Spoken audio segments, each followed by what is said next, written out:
Bonjour, bienvenue.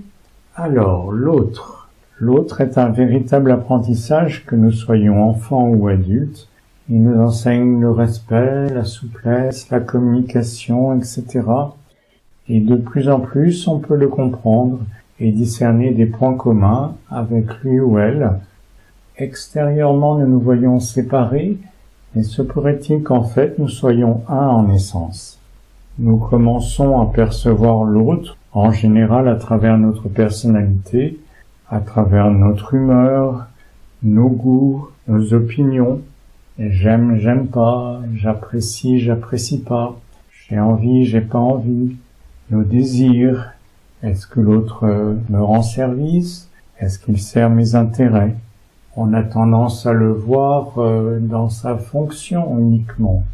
Une personne au guichet est peut-être pas là seulement pour nous servir, c'est aussi une personne, un individu. Elle est autre que sa fonction seulement à notre égard. Au niveau de la personnalité, nous avons souvent des attentes d'amour, des attentes d'en retirer des avantages. Voilà, la personnalité est largement centrée sur elle-même, donc les autres sont là beaucoup pour la nourrir et pour la servir. Au départ de l'existence, c'est le frère, la sœur, le camarade que l'on rencontre. C'est facilement un rival avec qui il faut partager les parents, les jouets, les bonbons.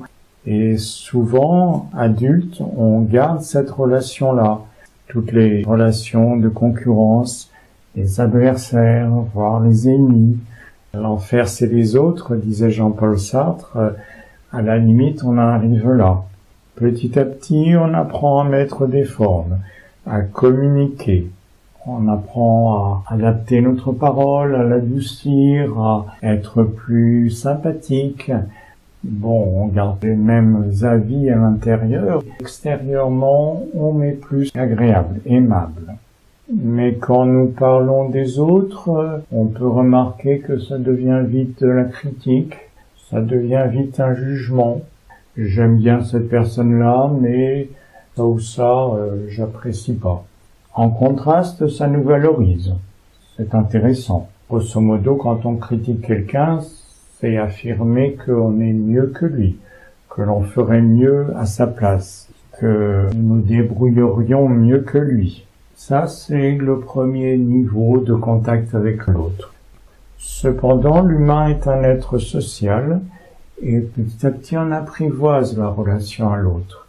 On apprivoise à travers une relation affective. Nous établissons des liens affectifs, comme on dit. C'est tout un apprentissage. Ça commence souvent par la relation amoureuse.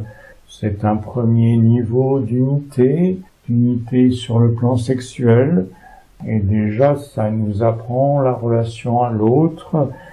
Voilà, c'est déjà des relations qui nous amènent à un apprivoisement de la relation à l'autre. Au-delà, le lien de couple s'approfondit. On se risque plus à la rencontre de l'autre. On peut rencontrer une femme si on est un homme si on est une femme. C'est un monde inconnu et complémentaire. Et petit à petit, on va vers le mariage de ces polarités, qui correspond bien au signe des Gémeaux, en relation avec cette conférence. La relation s'approfondit et on arrive à un contact plus authentique, plus profond, plus affectif avec l'autre. Ça s'élargit ensuite souvent dans la famille, la relation avec les enfants. Là aussi, c'est tout un apprentissage. Une nouvelle place de parents, si un enfant arrive, la relation à ses enfants, quand il est petit et quand il grandit, tout cela qui évolue rapidement, ce sont toutes des relations, une adaptation, un apprentissage par rapport à ces enfants-là. Et il se pourrait qu'on apprenne aussi de nos enfants autant que de nous. On apprend comme ça progressivement à connaître, à comprendre l'autre. C'est tout le monde de la psychologie personnelle qui s'est beaucoup développé ces dernières décennies. beaucoup de techniques, beaucoup d'enseignements précieux pour se connaître soi-même, connaître l'autre et faciliter, développer les relations aux autres. Ce sont des relations d'attachement à ce niveau affectif. L'ocytocine est une hormone qui intervient directement dans la relation entre la mère et l'enfant, mais aussi dans le couple, dans la sexualité, dans la fidélité. C'est tout ce monde de liens affectifs. On crée des liens, comme on dit, ce mot est significatif, des liens volontaires. On n'est peut-être pas vraiment libre dans ces relations. On est attaché aux êtres que l'on aime ainsi. On est lié à ces relations affectives, même si on a largement la sensation d'être libre. Mais si on perd quelqu'un, ça nous affecte profondément. Si quelqu'un rompt, il nous touche dans un point sensible, profond de nous-mêmes, et on sent à ce moment-là que on n'était pas vraiment libre, que on ne laisse pas non plus vraiment libre. On cherche souvent à retenir. On a des attentes, ça peut aller jusqu'à la jalousie, jusqu'au chantage. On a des obligations, il faut faire des cadeaux à telle fête, à tel moment. C'est ce monde de la relation affective.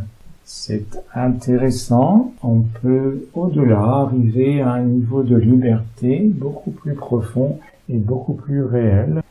Et puis les relations s'élargissent au niveau d'un groupe, dans une entreprise, une association, un club sportif, des relations dans la communauté dont on fait partie, d'autres relations.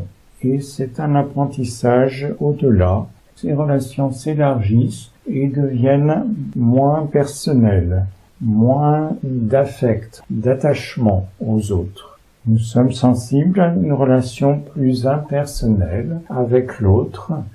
On ressent la différence entre les relations personnelles, affectives que l'on a, et puis des relations plus neutres avec nos concitoyens au niveau du pays où on habite, avec l'autre à ce niveau-là, qui a une voix comme nous, qui compte autant que nous dans une démocratie, que l'on peut croiser dans la rue ou non, peut-être que l'on ne connaîtra jamais, mais il y a comme ça une relation plus impersonnelle.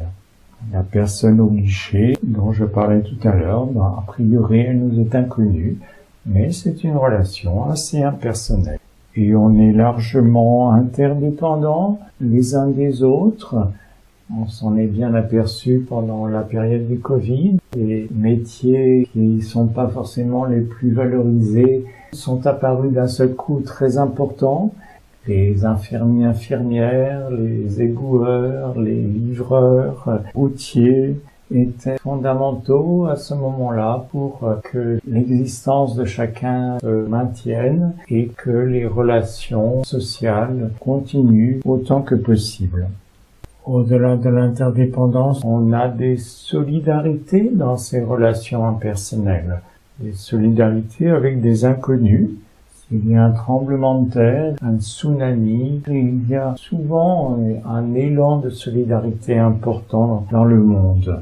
Et alors que c'est très loin de chez nous, également par rapport aux réfugiés, c'est partiel, il y a des réfugiés que l'on apprécie plus que d'autres. Les Ukrainiens ou les Syriens ont été mieux reçus que d'autres pays, d'autres nationalités. Il y a quand même une relation d'humanité avec d'autres personnes que l'on ne connaît pas du tout, avec qui on n'aura jamais de relation personnelle, qui ne parlent peut-être même pas notre langue. Il y a une relation humaine comme ça qui se développe très souvent. Dans la relation à l'autre, il y a plusieurs degrés progressifs. On distingue 3 degrés importants. Déjà le respect, ensuite la reconnaissance, et on arrive à un sentiment d'unité. Le premier pas, c'est le respect. C'est pas évident, c'est pas inné, c'est un élément de l'éducation des enfants. On apprend à respecter la petite sœur, à respecter le camarade. Ça fait partie de l'apprentissage enfant. C'est pas inné pour les animaux qui respectent pas forcément le parterre de fleurs. Ils suivent leurs besoins et sont largement indifférents aux végétaux. Ils n'ont pas de respect a priori. Ça fait partie de l'apprentissage, du premier degré d'apprentissage. Ensuite, on arrive au niveau de la reconnaissance. Reconnaître l'autre. Ah, ça, c'est très différent. C'est au-delà, c'est plus délicat. Reconnaître l'autre dans sa différence, déjà. Très souvent, quand on n'est pas d'accord, c'est moi qui ai raison et l'autre qui peut s'écraser. C'est le premier degré. Donc déjà, reconnaître l'autre dans sa différence, c'est un pas important et qui n'est pas évident. L'autre n'est pas comme nous, il n'est pas de la même culture, il n'a probablement pas les mêmes goûts, pas les mêmes idées. Si on parle de la science des 7 rayons qu'a transmise Ali Bellet, il n'a probablement pas la même structure de rayons. Chacun de nos plans de conscience est caractérisé par un rayon, le plan physique, le plan sensible émotionnel, le plan mental. Au-delà, le plan de la personnalité, qui coordonne tous ces plans en dessous, et puis le plan de notre être profond, de notre âme. Ces 5 plans ont leurs rayons, et l'autre n'a en général pas les mêmes rayons que nous. Ça crée des différences importantes. C'est ce qui explique souvent l'incompréhension. Mais petit à petit, on peut reconnaître l'autre dans sa différence, sur tous les plans et entre autres dans sa structure de rayon. C'est une connaissance et une reconnaissance de l'autre importante. On peut reconnaître l'autre dans son individualité. Comme je disais tout à l'heure pour la personne au guichet, c'est une personne, c'est pas seulement une fonction qu'elle remplit. Et on peut reconnaître l'autre par une petite remarque à côté de son rôle guichet. On peut reconnaître l'autre dans sa liberté. C'est pas toujours évident, mais ça fait partie de la reconnaissance. Est-ce qu'on laisse l'autre libre de ses idées, de ses opinions, de ses choix? Tout un apprentissage. Et puis, on peut reconnaître l'autre dans son être, dans son essence, dans sa conscience. Cela se fait naturellement à partir du moment où on reconnaît notre propre essence. Nous sommes une conscience avant d'être une personne qui s'exprime dans le monde. Nous en avons parlé dans la dernière conférence, voir la lumière et l'amour sous les apparences. Nous avons bien développé cela. Nous sommes une conscience avant d'être une personnalité, une expression dans le monde. Donc reconnaître l'autre dans son être, c'est une étape importante qui nous amène au 3e degré de relation à l'autre, l'unité. Quand on commence à reconnaître l'autre dans son essence, quand on se reconnaît soi-même, déjà dans notre être et dans notre essence, eh bien, on arrive naturellement à une unité avec l'autre. On découvre qu'on est un avec l'autre progressivement. On découvre que l'autre est un autre soi-même, un autre moi-même.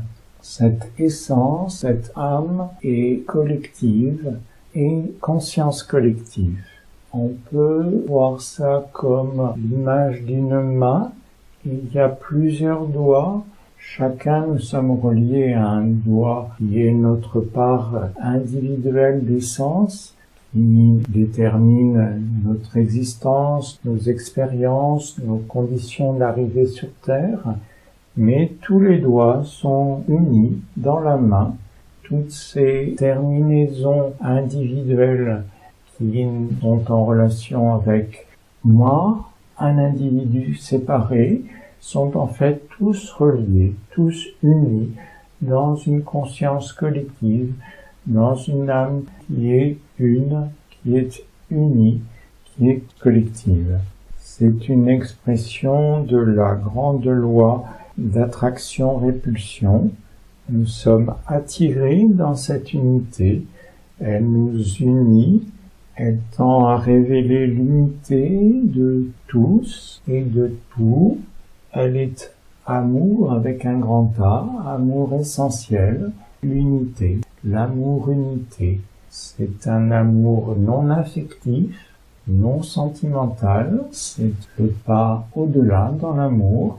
C'est là où on est en unité avec les autres, on est en attraction naturelle dans cette unité avec les autres. C'est la loi d'attraction-répulsion parce que, en même temps, nous ne nous collons pas les uns aux autres. Ce n'est pas une fusion affective. Chacun a son individualité, chacun garde et a pleinement son individualité, son rôle, sa responsabilité, ses choix. La force de répulsion est notre liberté, qui nous donne notre espace, qui nous permet de faire nos expériences, d'avoir nos responsabilités, nos choix, de prendre nos chemins. On retrouve cette loi d'attraction-répulsion au niveau de l'électron, attiré au niveau atomique par le noyau, puisqu'il est négatif et que le noyau est électriquement positif, ils s'attirent, ils sont attirés l'un vers l'autre, mais l'électron ne s'écrase pas dans le noyau, il ne se fond pas à lui, il tourne autour de lui dans la physique classique.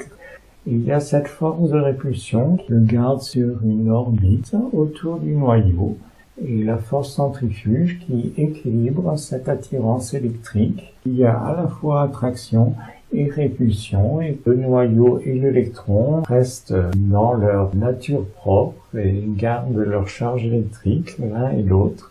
Eh bien, c'est semblable dans une relation avec un autre. On a cet amour qui nous relie tous, mais en même temps, chacun son espace, son individualité. Et dans l'amour essentiel, eh bien, nous sommes libres par rapport à l'autre et nous laissons l'autre libre. Il n'y a pas d'attachement, pas d'attente, il n'y a pas de lien à ce moment-là. C'est un autre degré de relation beaucoup plus libre et où on peut pleinement reconnaître l'autre comme un autre nous-mêmes. On est dans l'humanité une à ce moment-là. L'humanité a une unité, elle a une histoire commune. Si on regarde sur de grands espaces de temps, l'humanité a beaucoup évolué. On voit bien son histoire, son évolution collective. Il y a 4000 ans, c'était l'âge du bronze. Il y a une grande évolution. Il y a 2000 ans, l'esclavage était quelque chose de tout à fait naturel, banal. Une grande partie des êtres humains avaient ce statut. C'était normal, c'était naturel. Quelle évolution! Et même sur un temps nettement plus court, même sur 100 ans, eh bien, il y a 100 ans, la télévision en était à ses prémices. Il n'y avait bien sûr pas Internet, pas de téléphone portable. On communiquait par télégraphe. C'était un monde de nationalisme, en Europe en tout cas. Le nationalisme qui a amené les grandes guerres du XXe siècle. Aujourd'hui, on est beaucoup dans l'internationalisme, en tout cas au niveau des pays développés. On est à développer l'Europe. On vit beaucoup par grands blocs. Le grand bloc de l'Amérique du Nord, USA, Canada, Mexique, du Mercosur, l'Afrique de l'Ouest, le bloc autour de la Chine, autour de la Russie. Voilà, on est beaucoup dans cet internationalisme aujourd'hui par grands blocs. Et puis, on peut prévoir que l'unité continuera avec le temps, ira vers une plus grande union de tous ces groupes humains. Donc, en tout cas, l'humanité a beaucoup avancé, même en un siècle. C'est flagrant, c'est remarquable. L'humanité a une évolution commune. On le ressent bien par rapport à l'environnement actuellement. C'est une question mondiale et il est nécessaire que l'on apporte des réponses mondiales. Il y a des grandes réunions Pour avancer dans ce domaine-là, il y a les grandes organisations comme l'ONU qui cherchent à avoir une influence internationale.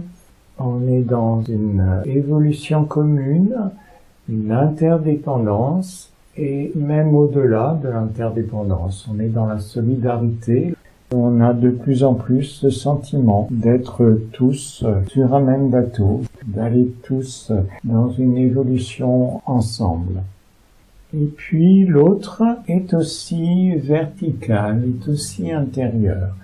On a parlé là de l'autre horizontal, de l'autre que l'on peut rencontrer, qui est un alter ego à l'extérieur, mais l'autre est aussi vertical, et on peut également regarder la question de la relation avec cette approche. Longtemps, il y a une part qui est inconnue en nous, que l'on découvre un jour en voulant se développer, en voulant être plus, acquérir plus. On regarde vers le haut symboliquement et on voit une autre partie de nous-mêmes. Je transmets souvent l'image de la stalagmite et la stalactite. Voilà, la personnalité c'est comme une stalagmite qui monte du sol de la caverne et qui croît, qui grandit, parce que au-dessus, il y a une stalactite qui goûte sur elle et qui dépose progressivement des minéraux qui la fait grandir. Longtemps, la personnalité stalagmite croit grandir par elle-même, et puis un jour, en levant les yeux, elle découvre cette stalactite et elle se rend compte que c'est elle qui l'a fait grandir, en fait, que c'est son action, son influence qui l'amène progressivement à croître. Donc on découvre en nous cet autre avec un grand A qui est en voie d'intégration, que l'on intègre progressivement. On se rend compte que c'est notre vrai moi, que c'est le soi en nous, notre essence, et on se rend compte également plus tard qu'elle est une conscience collective, qu'elle est en relation avec les autres, qui ont la même essence au sommet d'eux-mêmes, et nous sommes tous unis dans cette essence, nous sommes tous en relation. C'est comme un concert, c'est comme une symphonie de qualité, chacun correspond à une qualité essentielle, l'amour, le partage, l'harmonie, l'intelligence abstraite, la volonté, etc. Chacun correspond à une qualité essentielle comme ça, et nous formons tous ensemble un concert de qualité, avec chacun notre note, chacun notre instrument. On peut également voir ça comme un arc-en-ciel, chacun comme une couleur, une lumière dans cet arc-en-ciel. Et nous sommes ensemble dans cette essence, nous sommes réunis dans l'âme commune de l'humanité, à l'intérieur de laquelle l'autre est un frère humain, une sœur humaine, un partenaire, un autre nous-mêmes. À partir de cet autre vertical, on retrouve l'autre à l'horizontale, on retrouve cette unité à l'autre, cette conscience que l'autre est un autre nous-mêmes, que nous sommes unis en essence. L'attitude d'humanité est étonnante. Qu'est-ce qu'on appelle, qu'est-ce que ça recouvre, cette notion d'humanité? Être humain ou ne pas être humain? C'est intéressant de l'éclaircir. On est humain par rapport à quelqu'un quand on le reconnaît dans son être, quand on le reconnaît comme un frère, une sœur, on le reconnaît dans l'humanité, qu'on se reconnaît un dans l'humanité. C'est largement ça qu'on appelle être humain ou ne pas être humain. Et c'est intéressant parce qu'on emploie aussi cette expression par rapport aux animaux, être humain par rapport à un animal ou non, comme s'il y avait une unité plus large que l'humanité, comme si cette unité englobait également au moins le règne animal. C'est intéressant, ça peut être un sujet de méditation qui peut nous mener assez loin, comme s'il y avait une unité des différents règnes entre eux. Et cette relation à l'autre extérieur ou intérieur, correspond bien au signe des Gémeaux. Le symbole des Gémeaux, c'est comme un grand 2, deux barres verticales que l'on peut voir comme moi et l'autre, qui sont réunies en haut et en bas, qui sont réunies en haut en essence et qui sont réunies en bas au niveau énergétique. Au niveau qui anime notre corps physique, il y a également une unité. Nous sommes également reliés sur ce plan-là à l'autre dans une grande unité. La phrase clé que donne Alice Vellet pour les Gémeaux est « Je reconnais mon autre moi et par l'effacement de ce moi, je crois et lui ». Je reconnais mon autre moi, c'est l'âme, c'est l'être profond qui parle, et dans l'effacement de ce moi, de la personnalité, je crois, du verbe croître, et je lui, du verbe luire. L'âme reconnaît la personnalité. Elle reconnaît son rôle. Elle n'est pas le but, mais elle est un moyen nécessaire et indispensable. C'est par la personnalité que on évolue, c'est par la personnalité que l'on fait nos expériences et que l'on apprend de plus en plus, que l'on progresse de plus en plus. L'âme reconnaît la responsabilité de la personnalité, son rôle. Elle la reconnaît comme un pôle yin, un pôle négatif par rapport à elle, qui est le pôle positif. L'âme et la personnalité forment un couple où chacun a sa place, où chacun a son rôle. La personnalité est réceptrice par rapport à l'âme. Elle est une expression dans la matière et elle transmet les valeurs, les qualités de l'être profond dans le monde. C'est son rôle, c'est le rôle que l'on découvre à fur et à mesure dans l'évolution. L'être profond et la personnalité sont unis dans un service commun. C'est le rôle commun de l'un et de l'autre, chacun à sa place, de servir le monde, d'amener plus d'amour sur Terre, de spiritualiser la matière. C'est ce couple qui permet d'aller dans cette direction-là. Et l'âme reconnaît aussi la personnalité finalement comme elle-même. Elle l'a créée, c'est un prolongement, une projection d'elle-même dans le monde matériel pour agir, pour le transformer. Elle se reconnaît elle-même finalement, même si pendant tout un temps, la personnalité est centrée sur elle-même. On est longtemps centré sur nous-mêmes en essayant de nous grandir, de nous développer, de répondre à nos désirs, à nos satisfactions. La personnalité se sent séparée, elle est longtemps égoïste, et pendant ce temps-là, l'âme patiente, elle attend patiemment que la personnalité soit prête, qu'elle soit forte, formée, est-ce que l'égoïsme permet finalement, et au-delà, la personnalité se met de plus en plus au service, accepte de recevoir l'énergie de l'âme et de la transmettre. À ce moment-là, elle devient constructrice et active dans le monde positivement. La personnalité est appelée à s'effacer. Comme dit la phrase, je reconnais mon autre moi et par l'effacement de ce moi, je crois et lui. La personnalité est appelée à partir d'un moment à s'effacer. Elle n'est pas le but. Sa satisfaction, son bonheur ne sont pas le but. Sa volonté, ses objectifs, ses plans ne sont pas le but essentiel. Elle est amenée à être au service de l'être profond, au service de sa volonté de rayonner l'amour dans le monde. La personnalité, en s'effaçant, rejoint le couple, rétablit la relation de couple avec l'âme.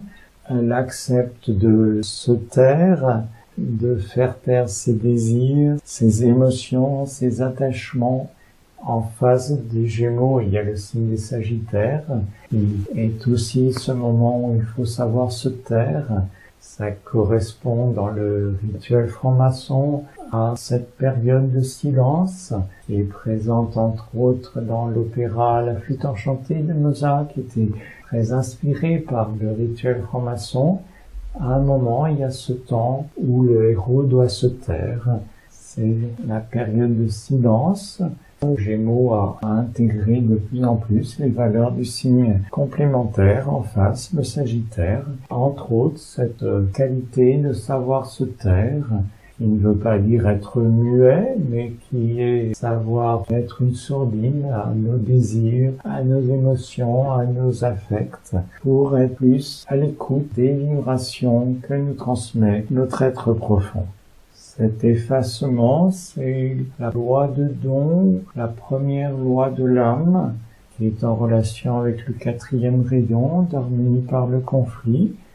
Il est souvent étonnant d'entendre parler de loi d'âme. On connaît les lois extérieures, les lois scientifiques qui régissent le plan matériel, mais dans tout le monde intérieur, on accepte peu qu'il y ait des lois. En fait, toute vie s'exprime par des lois. Tout ce qui est vivant commence par définir des lois. Quand on construit une entreprise, une association, on commence par définir un règlement, un statut. Toute vie s'exprime en premier par des lois. Et l'âme, la vie intérieure, pareil, a ses lois. Les lois intérieures sont à l'origine des lois extérieures. En fait, il y a une correspondance. Il y a tout à fait les mêmes lois à l'intérieur qui correspondent à celles que l'on connaît à l'extérieur. La première, c'est cette loi de don, c'est que au niveau personnel, on sache donner la priorité à l'essentiel. Qu'est-ce qui est essentiel pour nous? Quand l'être intérieur devient prioritaire, eh bien, cette loi de don nous amène à s'effacer et à lui donner son espace, la place, à se mettre à son service.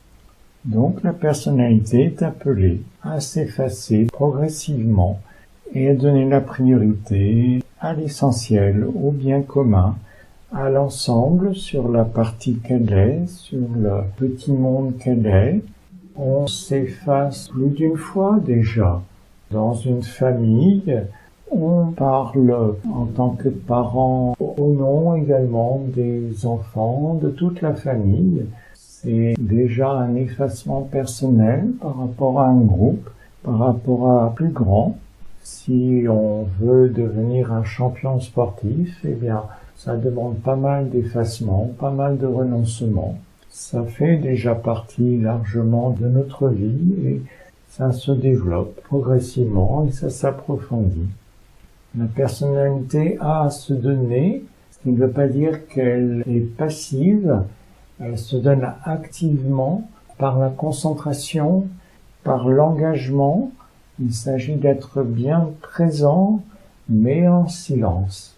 Il s'agit d'être bien énergique, bien concentré et disponible, mais de faire taire les désirs, les affects, tout ce qui remue au niveau personnel, de se rendre réceptif et à l'écoute des vibrations de l'être profond.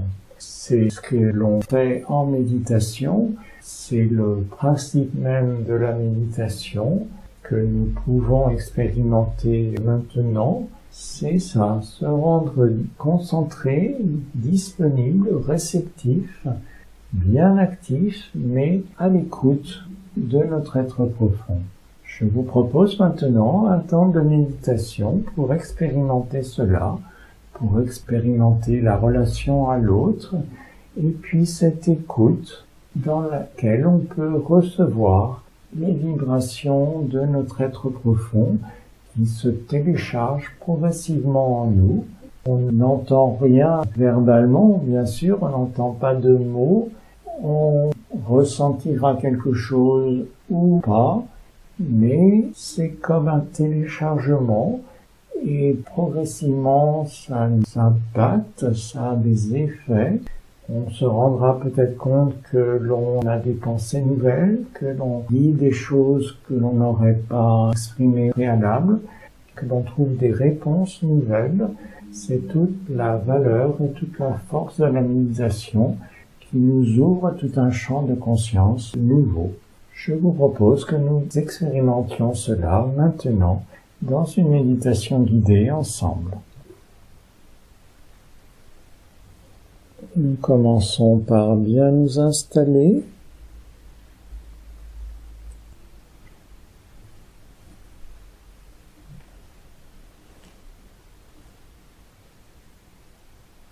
Confortablement, le dos droit de préférence.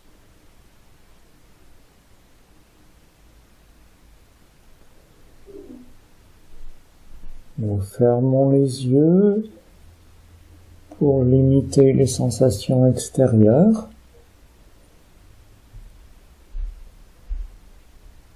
pour être plus sensible aux sensations intérieures.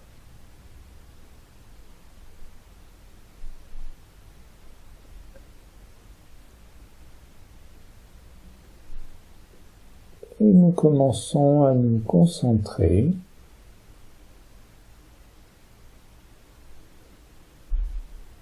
au niveau du front, entre les sourcils.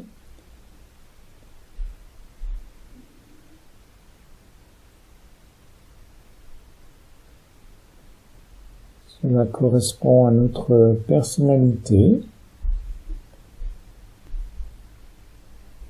qui est bien présente, qui se rend disponible pour cette méditation.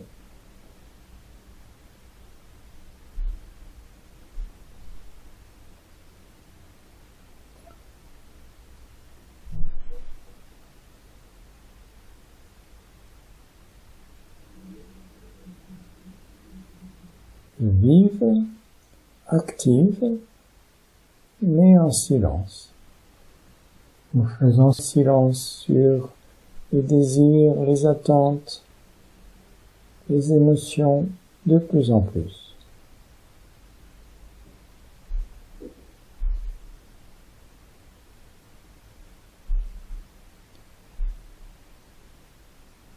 Réceptive,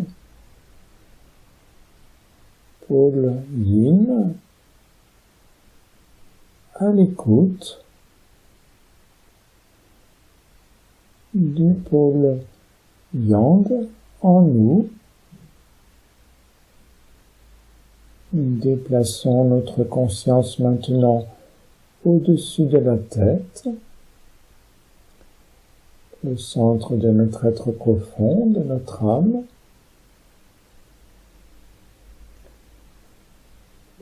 C'est le pôle yang du couple, émetteur.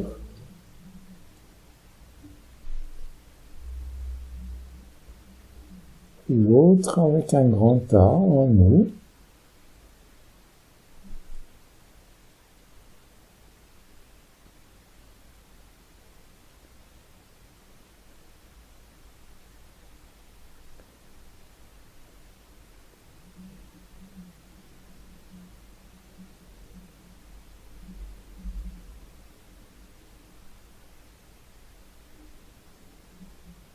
Progressivement, nous prenons conscience que cette partie est nous-mêmes, que c'est notre vrai moi, notre essence,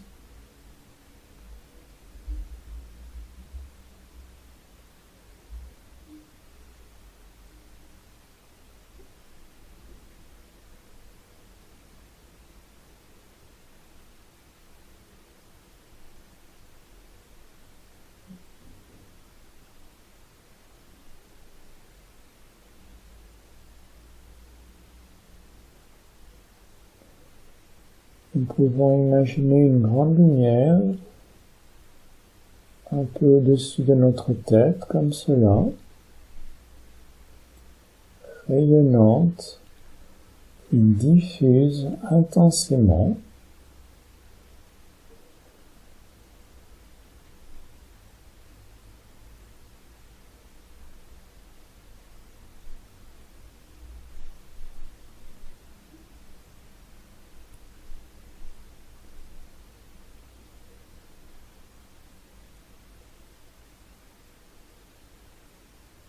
Il rejoint l'autre.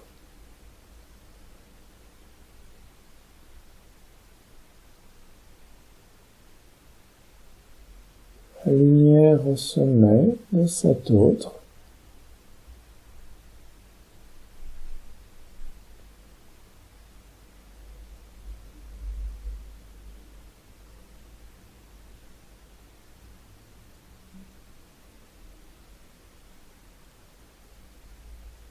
Il a la même lumière au sommet de lui-même et d'elle-même.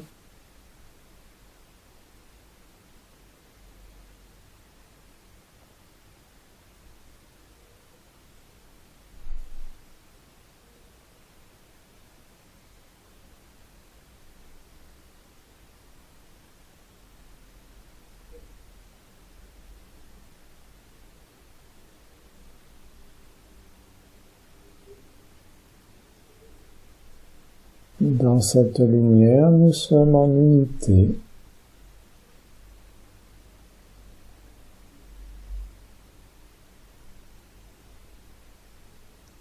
Nous sommes unis.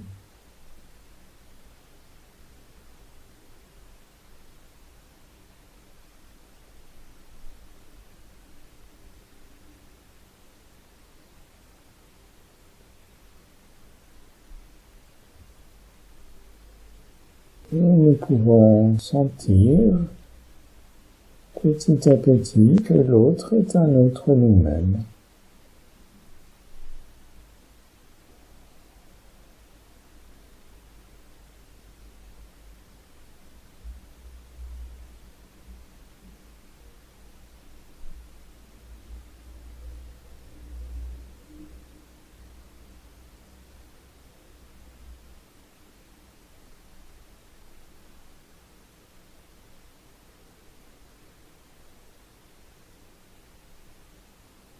Nous sommes attirés les uns vers les autres par cet amour.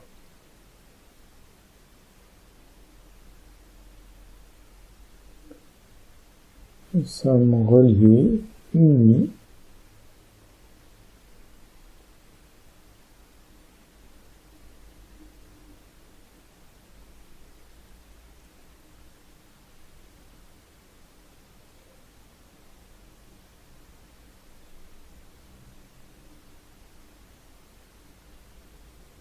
Mais en revers, nous sommes libres.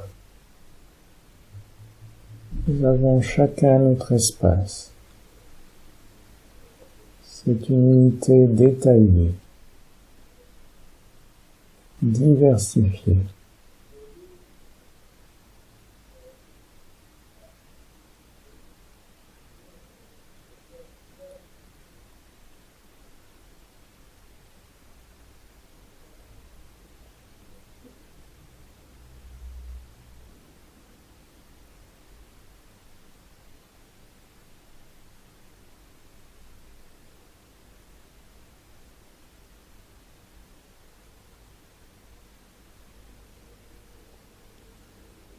Dans cet amour unité, nous sommes libres.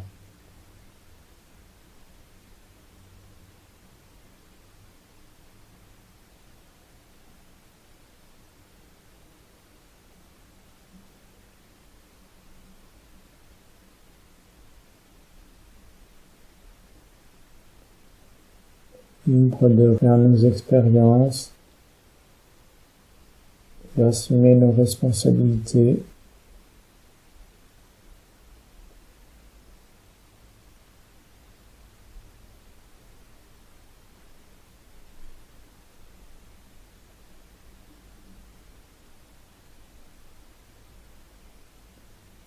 Et dans cet amour unité, nous laissons l'autre libre.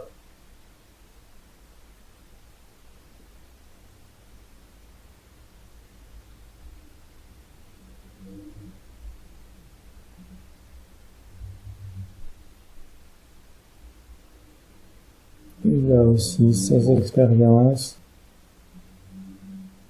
son rayonnement, sa responsabilité.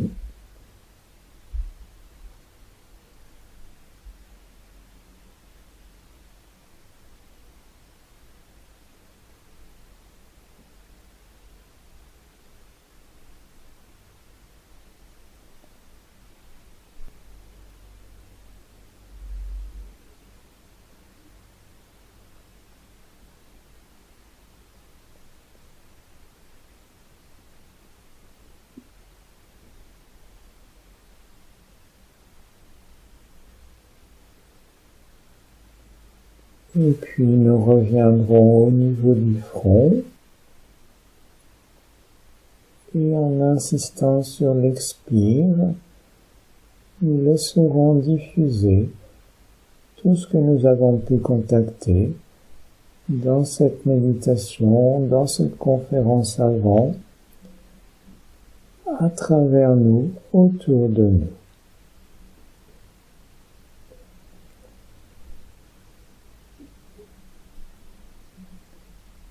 En insistant sur l'expiration, nous laissons diffuser dans le champ énergétique tout ce que nous avons pu contacter, consciemment ou non, à travers nous dans le monde.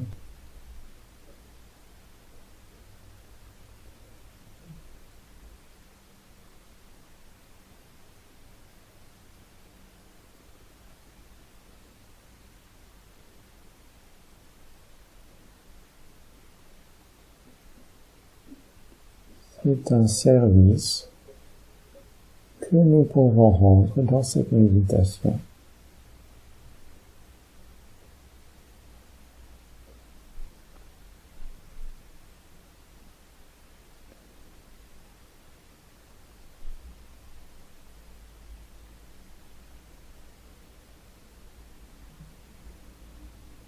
Et prenons un moment pour intégrer ce que nous avons vécu dans la méditation, dans la conférence.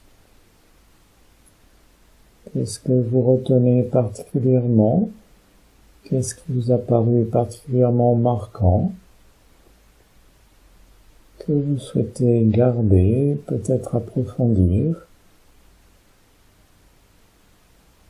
cultiver?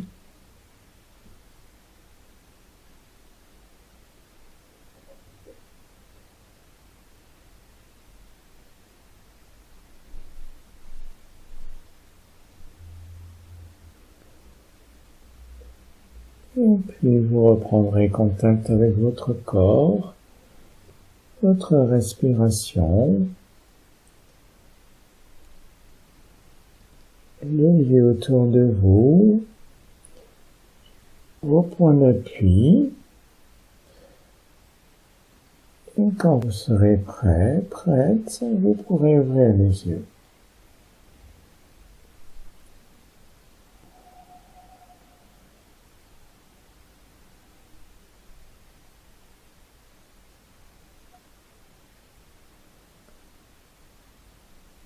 J'espère que la méditation s'est bien déroulée.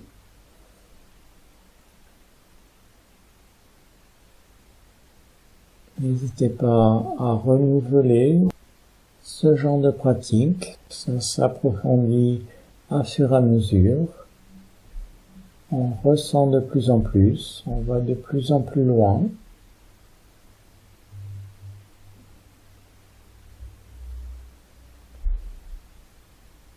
Je vous remercie en tout cas de votre écoute. À une autre fois. Au revoir.